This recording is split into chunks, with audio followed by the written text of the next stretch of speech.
الحمد للہ رب العالمین والصلاۃ والسلام علی سید المرسلین اما بعد اعوذ باللہ من الشیطان الرجیم بسم اللہ الرحمن الرحیم دوستو اللہ تبارک و تعالی قرآن مجید قرآن حکیم کی سورۃ توبہ کی ایک آیت نمبر 7 اس میں ارشاد فرماتا ہے یأمرون بالمعروف وینہون عن المنکر بھلائی کا حکم دیتے ہیں اور برائی سے منع کرتے ہیں وَيُقِيمُونَ الصَّلَاةَ وَيُؤْتُونَ الزَّكَاةَ اور نماز قائم رکھتے ہیں اور زکوٰۃ دیتے ہیں وَيُطِيعُونَ اللَّهَ وَرَسُولَهُ اور اللہ و رسول کا حکم مانتے ہیں أُولَٰئِكَ سَيَرْحَمُهُمُ اللَّهُ یہ ہیں ایک پر قریب اللہ رحم کرے گا ان اللہ عزیز حکیم بے شک اللہ غالب حکمت والا ہے۔ اس سے پہلی آیات میں آیت نمبر 69 اللہ تبارک و تعالیٰ نے منافقین کے برے اعمال اور برے احوال بیان کیا، پھر اس کا ذکر فرمایا جو اللہ تعالیٰ نے اپنے لیے دنیا اور آخرت میں تیار کیا۔ اور اس آیت میں اللہ تبارک و تعالیٰ نے مومنین جو ہے ان کے اوصاف بیان فرمائے، چنانچہ ارشاد فرمایا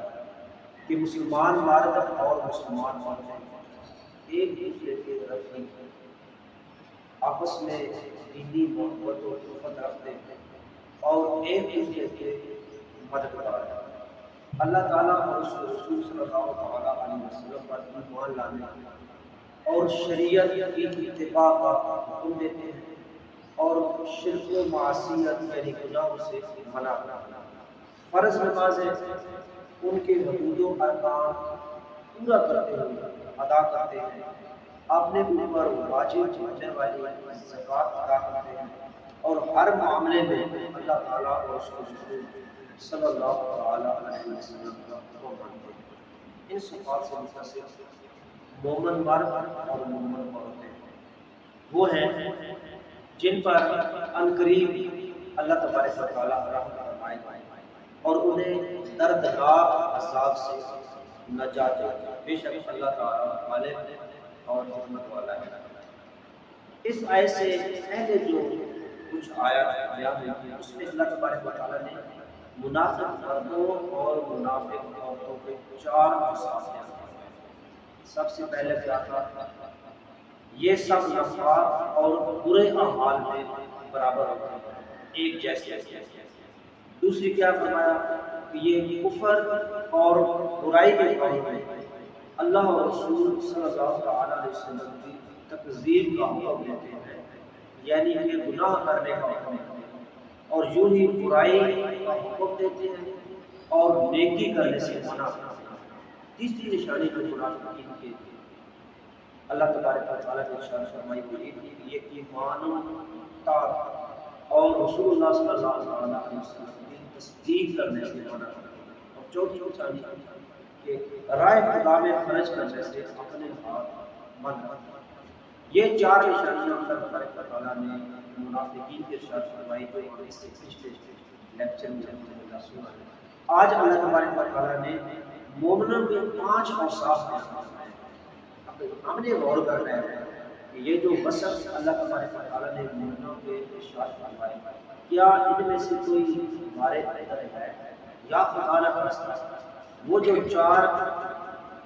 نشانیاں منافقوں کی اللہ تبارک و تعالیٰ نے قرآن مجید میں ارشاد فرمائی، کہیں ان میں سے کوئی ہمارے اندر نہیں ہے۔ اللہ تبارک و تعالیٰ نے مومنوں کے جو اوصاف بیان فرمائے اس میں سے پہلا وصف ہے کہ وہ ایک دوسرے کے رفیق ہیں، دوسرا ہے کہ بھلائی کا حکم دیتے ہیں اور برائی سے منع کرتے ہیں، تیسرا کیا ہے نماز قائم کرتے ہیں، چوتھا کیا ہے زکوٰۃ ادا کرتے ہیں، اور پانچواں کہ اللہ اور اس کے رسول صلی اللہ علیہ وسلم کا حکم ہے۔ منافقوں اور مخلص ایمان والوں کے اوصاف کو سامنے رکھتے ہیں۔ عمومی طور پر تمام مسلمانوں کو ہم سب کو چاہیے کہ ہم غور کریں کہ ان اعمال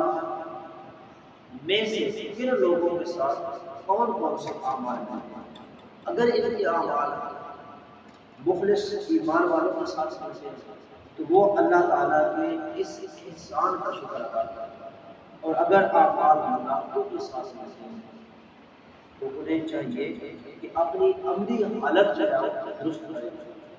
اور بھرپور کوشش کرے کہ اپنے اعمال کو بہتر سے بہتر کرے، اور مخلص ایمان والے جو ہیں ان جیسے کو صاف اپنائیں، اور منافقوں کے بارے میں بیان کی گئی جو جو نشانیاں ہیں ان میں داخل سے بچے۔ اللہ تبارک و تعالیٰ نے جو ارشاد فرمایا کہ مسلمانوں کا اتحاد اور اتفاق یہ مومنوں کی نشانیوں میں سے ایک نشانی ہے۔ اس آیت میں بیان ہوا کہ مسلمان ایک دوسرے کے رفیق اور معین و مددگار ہیں۔ حدیث پاک میں آتا ہے، ابو موسیٰ اشعری رضی اللہ تعالیٰ عنہ سے روایت ہے، آقا علیہ السلام نے ارشاد فرمایا سارے مسلمان ایک عمارت کی طرح ہیں جس کا ایک حصہ دوسرے حصے کو طاقت پہنچاتا ہے، اور آپ صلی اللہ علیہ وسلم نے اپنی انگلیوں میں انگلیاں ڈالی۔ حضرت نعمان بن بشیر رضی اللہ عنہ سے روایت ہے، پیارے مصطفیٰ صلی اللہ علیہ وسلم نے ارشاد فرمایا مسلمانوں کی آپس میں دوستی، رحمت اور شفقت کی مثال جسم کی طرح ہے۔ جب جسم کا کوئی عضو بیمار ہوتا ہے تو بخار اور بے خوابی میں سارا جسم اس کا شریک ہو جاتا ہے۔ آج دیکھیں کیا ہمارا یہ حال اس جیسا ہے؟ اگر ہمیں اپنے غور کرنا چاہیے۔ اس آیت میں دوسرا وصف ایمان والوں کا جو بیان کیا گیا وہ یہ تھا کہ وہ نیکی کا حکم دیتے اور برائی سے منع کرتے۔ فی زمانہ اس کام کی ضرورت بہت زیادہ بڑھتی جا رہی ہے، کیونکہ آج کل کے دور میں مسلمانوں کی بہت بڑی تعداد جو ہے وہ بے عملی کا شکار ہے۔ نیکیاں کرنا نفس کے لیے نفس کے لیے بہت دشوار ہو رہا ہے، گناہ کا ارتکاب کرنا بہت ہی آسان سے آسان ہے۔ مسجدوں کی ویرانی، سینما گھروں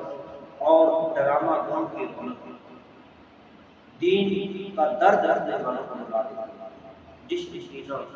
اور کیبل کے ذریعے ٹی وی اور انٹرنیٹ کا غلط استعمال کرنے والوں نے گویا اپنی آنکھوں سے حیا کیا، ضروریات کی تکمیل اور سہولیات کے حصول کی حد سے زیادہ جدوجہد نے مسلمانوں کی بھاری تعداد کی فکر سے بالکل غافل کر دیا ہے۔ گالی دینا، تہمت لگانا، بدگمانی کرنا، غیبت کرنا، چغلی کھانا، لوگوں کے عیب جاننے کی کوشش کرنا اور اس دو میں لگا رہنا، لوگوں کے عیبوں کا پتہ چل جائے تو ان کو اچھالنا، جھوٹ بولنا، جھوٹے وعدے کرنا، کسی کا مال ناحق کھانا، خون بہانا، کسی کو شرعی اجازت کے بغیر کسی سے قرض لے کے پھر اس قرض کو دبا لینا، کسی کی چیز وقتی طور پر مانگ لینی اور بعد میں اس کو واپس نہ کرنا، مسلمانوں کے برے برے القابات سے، برے ناموں سے پکارنا، کسی چیز اسے ناگوار ہونے کے باوجود بار بار استعمال کرنا، شراب پینا، جوا کھیلنا، چوری کرنا، زنا کرنا، فلمیں ڈرامے دیکھنا، گانے باجے سننا، رشوت کا لہر ہے، ماں باپ کی نافرمانی اور انہیں ستانا، مال میں خیانت کرنا، بدنگاہی کرنا، عورتوں کا مردوں اور مردوں کا عورتوں کی نگرانی کرنا، بے پردگی، غرور، تکبر، حسد، ریاکاری، اپنے دل میں مسلمانوں کا بغض و کینہ رکھنا، غصہ آ جانے پر شریعت کے سارے حدیں توڑ دینا، گناہوں کا لالچ کرنا یعنی کہ گناہوں کی ہرس کرنا، حب جاہ، خود پسندی جیسے معاملات آج ہمارے معاشرے میں بڑی بے باکی کے ساتھ ہیں۔ حتیٰ کہ بظاہر نیک نظر آنے والے شخص کے بھی اگر ہم قریب جاتے ہیں تو وہ بھی بس عقیدے کی خرابی، زبان کی بے احتیاطی، بد نگاہی اور بد اخلاقی وغیرہ میں مبتلا ہے۔ دوستو ہمیں مل جل کر ان برائیوں کا مقابلہ کرنا اور نیکی کی دعوت دینا اور برائیوں سے بچنا چاہیے۔ یقیناً وہ اللہ تبارک و تعالیٰ کے بڑے قریب لوگ ہوتے ہیں کہ جو نیکی کا حکم دیتے ہیں اور برائی سے منع کرتے ہیں۔ اللہ تبارک و تعالیٰ نے قرآن مجید میں فرمایا ہے کہ وَلَا تَعْمَلُوا إِلَّا بِسْمِ کہ جو گناہ کا برائی کا کام ہے ان میں ہم ایک دوسرے کی مدد نہ کرنا بلکہ رکاوٹ بن اپنے مسلمان بھائیوں کو اس سے بچانے کی کوشش کریں۔ آئیے آج ہم بھی اپنا یہ ذہن بناتے ہیں کہ ہم اپنے تئیں جہاں تک ہمارا پاس ہے خود بھی نیکیوں بھرا ماحول اپنانے کی کوشش کریں گے، اور دوست ہمارے جو دوست ہیں، ہمارے وہ قریب ہیں، ان کو ہم گناہوں سے بچانے کی کوشش کریں، برے اعمال سے بچانے کی کوشش کریں، سچ بولنے کی کوشش کریں، خود بھی سچ بولیں، ان کو بھی سچ بولنے کا ساتھ دیں۔ اللہ تبارک و تعالیٰ ہمیں نیکی کی دعوت دینے اور برائی سے منع کرنے کی سعادت نصیب فرمائے۔ آمین بجاہ نبی صلی اللہ علیہ وسلم۔